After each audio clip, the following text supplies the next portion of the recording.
இதுவரைக்கும் செய்து கொண்டிருக்கிற தலைவர்கள், இனி செய்யறன்னு சொல்ற தலைவர்களை விட விஜய் அப்படி என்ன வந்து செஞ்சிட்டு போறாரு? இதுவரைக்கும் செய்த தலைவர்களினுடைய கொள்கைகள், அவர்கள் சொல்ற மேடையில் சொல்ற விஷயங்களுக்கும் நடைமுறையில் அவங்க செய்ததுக்கும் ஏதாவது சம்பந்தம் இருக்கா? மாதேஷ் பிரதர், நம்ம உங்க வீடுகள் வருமானு தெரியல, காலையில இடியாப்ப வண்டி ஒன்று போகும், ஆசையா வாங்கலாம், வெளில வந்தா வண்டி போயிடும், சத்தம் மட்டும் தான் இருக்கும். 2021 மு க ஸ்டாலின் அவர்கள் ஒரு வாக்குறுதி சொன்னாரு, என்கிட்ட ஆதாரம் இருக்கு. அவர் சொன்னாரு 500 ரூபாய்க்கு எல்பிஜி சிலிண்டர் தரப்படும், இடியாப்போ போயிருச்சு. எவ்வளவுக்கு வாங்குறீங்க எல்பிஜி? 75 ரூபாய்க்கு பெட்ரோல் தரப்படும், இடியாப்போ போயிருச்சு. பெட்ரோல் ஏறலீங்க, கேட்டேன், வயிறு எரியுதுங்க.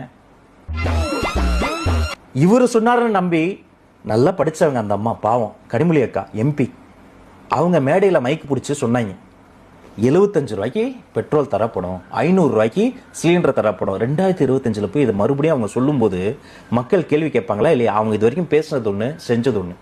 விவசாய கடன் முடித்து வைக்கப்படும், இளைஞர்கள் கடன் முடித்து வைக்கப்படும், நீட் எக்ஸாம் முடித்து வைக்கப்படும். இப்ப மக்கள் சொல்றாங்க 2026 திமுக ஆட்சி முடித்து வைக்கப்படும்.